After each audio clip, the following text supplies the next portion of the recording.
GM. I want to talk to you about how money works. Because I think a lot of people aren't aware. When you're talking about owning assets like Bitcoin, if you're too involved, if you're too deep in it, you think about but what if it goes down 90% or 80% again? And what if it goes up and crashes, and when should I sell? Rich people don't think that way. Rich people manage their portfolio, usually through an asset, usually through a professional, or themselves if they're involved in finance. And the goal is never to hold cash. Ever. Cash is a liability on your balance sheet. Cash is a liability. That means holding cash has risk. The reason it has risk is because at every conceivable moment, in every type of market, there is always something that will outperform cash. If we are in a bull market, risk assets will outperform. So you want to own the stock market, S&P, NASDAQ, and in future, crypto. If we are not in a bull market, if we're in a brutal bear market and a recession, you want to own government bonds, because in a recession or in a environment where high interest rates have led to a recession, which is usually how it goes, you want to own bonds because you'll yield 3%, 4%, 5%, 6%, i.e. better than just cash. If you're in an inflationary environment, you want to own gold, right? And at every point, every type of market, cash is not king. You might be psyoped into thinking this by all the talking heads and by the elites that want to keep you financially illiterate. So they spread stuff like cash is king. Cash is king for about fucking 2 weeks a year. If you could hypothetically get into cash before a crash in the stock market, like in COVID, if you could get out before it goes down 30% or 50% or 60% and get back in, yeah, well, cash was king for those 2 weeks. But for the average person, it's not, because that's trading. So you were never going to get out before the crash, and you were never going to get back in at the bottom of the crash. Cash is not king. Cash is fucking trash. And the rich people know this, and they've always known it. Why do you think that the house Michael Saylor bought, he owns a house in New York, and he has all the deeds to the house. And he talks about this on one of the podcasts when he talks about Bitcoin. And he said that in the early 1900s, that house was worth less than six figures. It was worth like 50k or 60k or something like that. House in like Manhattan. Now, it's worth like 30 million in 100 years. There aren't that many more people. The human population since then has maybe doubled. Right? So it's not that the demand has gone up whatever amount of X that would be. From 100k to 10 million, right, is 100x. So his house was up about 30x. 300x, sorry. So we don't have 300 times more people on the planet since 1900. So why is the house 300 times more expensive? Because the currency that it is valued in has debased over 100 years of inflation of the money supply. Every rich person knows this. Poor people don't know it because they never have money. If you never have money, you don't notice that it devalues because you never had it.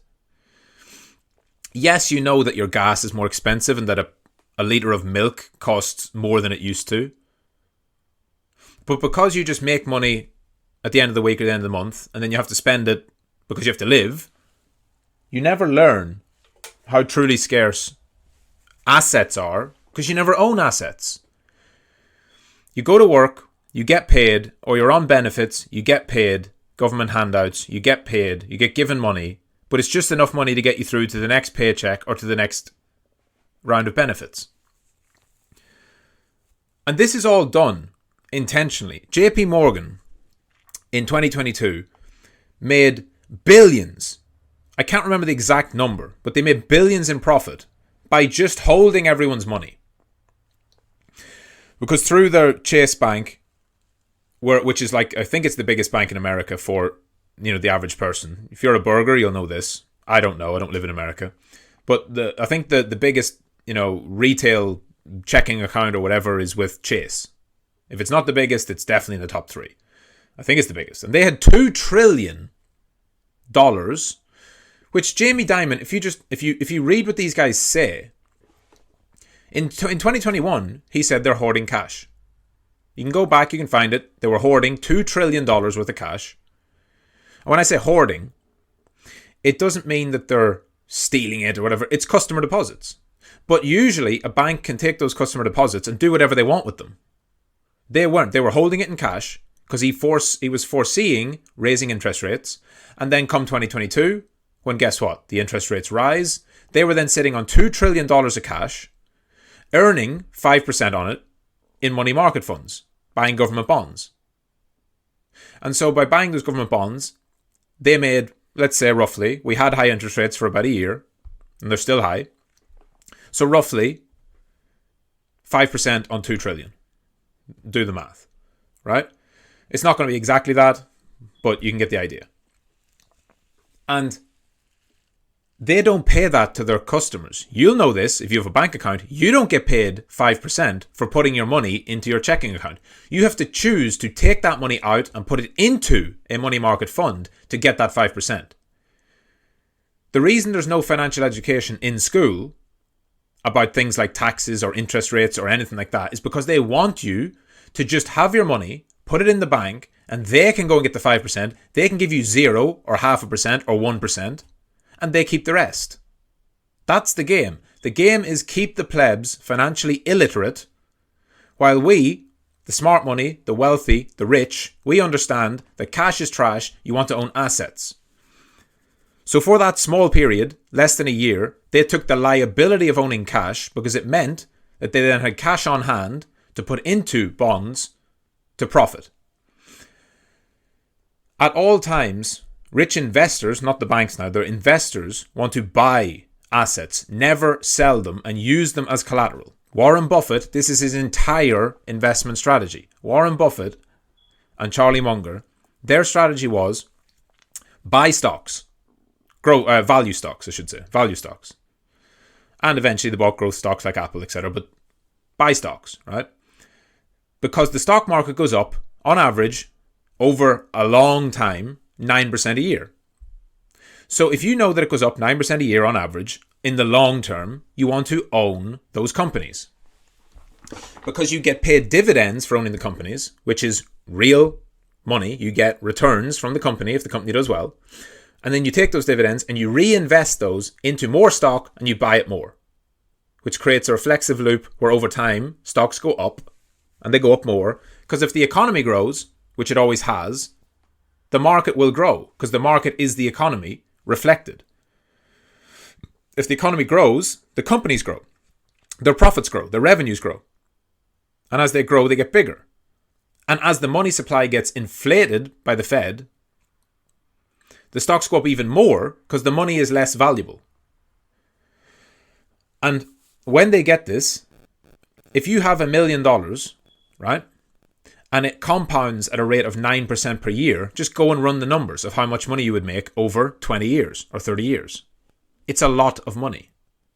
And so, because they know this, and they know that their wealth is going to exponentially increase through the power of compounding over time, they will then borrow against their holdings, borrow against it. They will take their $1 million portfolio of stocks and go to a bank and say, here's my collateral, give me $200,000. Don't worry, I'm good for it because my portfolio is $1 million. I have the collateral, give me the shitty cash, I will do whatever I want with the cash, reinvest it into businesses, reinvest it into stocks, reinvest it into assets, or live off it. It's fine to live off it because if you've got $1 million and you make 9% on average per year, and you can live off whatever, your living expenses are 60, 70, 80,000. Just the interest, just the compounding interest on your assets will pay for your lifestyle. That's the game. They never sell their assets. if there is a downturn and they're a smart money manager, they will hedge them. That's why there's a 60-40 portfolio for so long. 60% stocks, 40% bonds. Because the bonds typically do well when the stocks do bad. And that hedges. It reduces the risk in your portfolio. And here's where Bitcoin comes in. Bitcoin is going to become a part of these portfolios. But it's not like a crypto degen who puts all their net worth into Bitcoin. Which, by the way, I don't think is a bad thing. I think that's what I do. Practically, right? Sometimes a bit of cash, but mostly I want to stay in crypto because we're the new generation and we're okay with higher risk for the higher returns, right? At a certain point, that'll not be your outlook and you'll reduce the risk and you'll move into stuff that's a bit less volatile. But the idea is Bitcoin will become that less volatile asset over time as it gets adopted. But what these people are going to do with the ETF and everything coming is they now have a new form of collateral. The best, scarcest, hardest money in history. Bitcoin. Nothing is more scarce. Maximum supply, 21 million. Gold inflates at a higher rate than Bitcoin. And gold has always been seen as the scarcest asset. So, the game is to own assets and then use them as collateral to fund your life. Anyone who has done this with Bitcoin has outperformed. Bitcoin has gone up at an average of 200% per year since its inception. But in the past, let's say 6 or 7 years, when it's been a bigger, more macro asset, it's still increasing at well above the rate of the stock market. We're talking 50, 60, 70% per year. And so anyone holding their $1 million in Bitcoin for the past 6 years, again, go run the numbers on that. Right? If you invested in Bitcoin back when it was, 5K, well, it's up almost 10x. It's up 8x. So your million is worth 8 million in 5 or 6 years. Will you have spent 7 million to live in the last 5 or 6 years? No. You probably live off 100 grand a year. So your asset has paid for your lifestyle 10 times over. More. And so you're getting wealthier and you're living. That is the game. The downside volatility is only something that shakes out people who are financially illiterate. And for the big players, they're not going 100% into Bitcoin. It will start with 1%, 0.5%, 1%, eventually 2%, whatever. And it's part of a risk-adjusted portfolio to where they're exposed to the upside and the downside is limited because they don't go all in. They have other assets. So we're coming up to the point of a massive supply squeeze where there are not enough Bitcoin in the world for everyone who is going to need them. That's inevitable. It's hard-coded. Satoshi coded it that way. The game is not to sell your assets. The game is to move your money between assets based upon the market cycles, but always avoiding cash. Tether is a good example. If you pay attention, you'll know that Tether has 90 billion of market cap. That's 90 billion tethers. And they're backed 1-to-1 by $90 billion. Yes, they are, fudsters. People say, oh, it's a scam, it's manipulation, it's fraud. Most of that money that Tether has is tied up with Wall Street institutions. A CEO of one of the biggest hedge funds was talking about how much he likes Tether and how great they are and how much money they have and how many T-bills and how much of government bonds they own. This isn't hidden. This is known. They own them. They're one of the biggest owners of treasuries, short-term treasuries, on the planet. And so everyone who used to talk about, they used to use this as FUD. They would say, oh, look, Tether's not backed. Because they would see Tether's attestation of their balance sheet and it was, look, they don't hold cash. They hold cash and cash equivalents. That's the point. You're not supposed to own cash because cash doesn't earn anything. Cash equivalents is commercial paper, short-term bonds, short-term treasuries, because they earn a yield. And Tether made billions of dollars last year by holding the 90 billion. Again, same thing. They ran the exact same playbook as JP Morgan. You go to Tether, You give dollars, you get USDT to transact in the crypto ecosystem. You don't get any money. You don't get any yield. You give your dollars, you get your tether. You go off and play with your tether. They keep the dollars. They put the dollars into a money market fund. They make 5%, and they make billions of dollars. 2 billion they made last year. They're one of the most profitable companies in the world because they understand money. Rich people do not sell assets. They rotate, they hedge, they do not sell. They do not go into cash. They don't sit with a bunch of dollars under the mattress because those dollars are worthless. They are deflating, or devaluing, I should say, debasing, inflating as the money supply grows.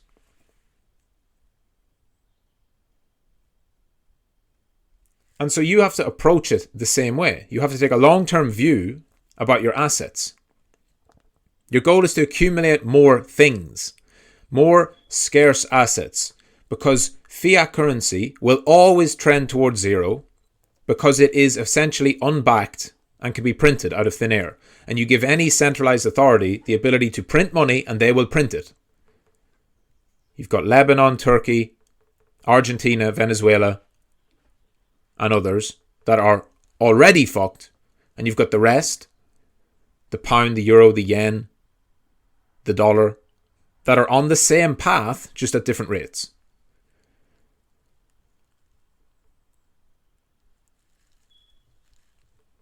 Wealthy people don't sell assets. They accumulate assets, they borrow against them, they live off the compound interest, they take the borrowed dollars to do more productive things with them. They don't leverage up 100x.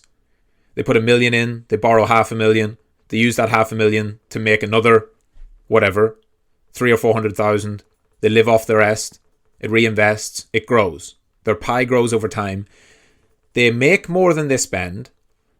They have compounding interest over time, not 1 year, over 10 years, that is greater than their assets and their liabilities of what they spend every day to live, and that's how they survive.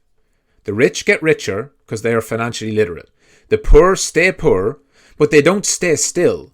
The poor are actively getting poorer, as is the low class and the middle class. The lower class just never have any chance to even get on the ladder because they have no money. They have to live either off government benefits or live week to week, month to month. The middle class make money, but they don't make enough because they're saddled up with student loan debt, car debt, mortgage debt, credit card debt.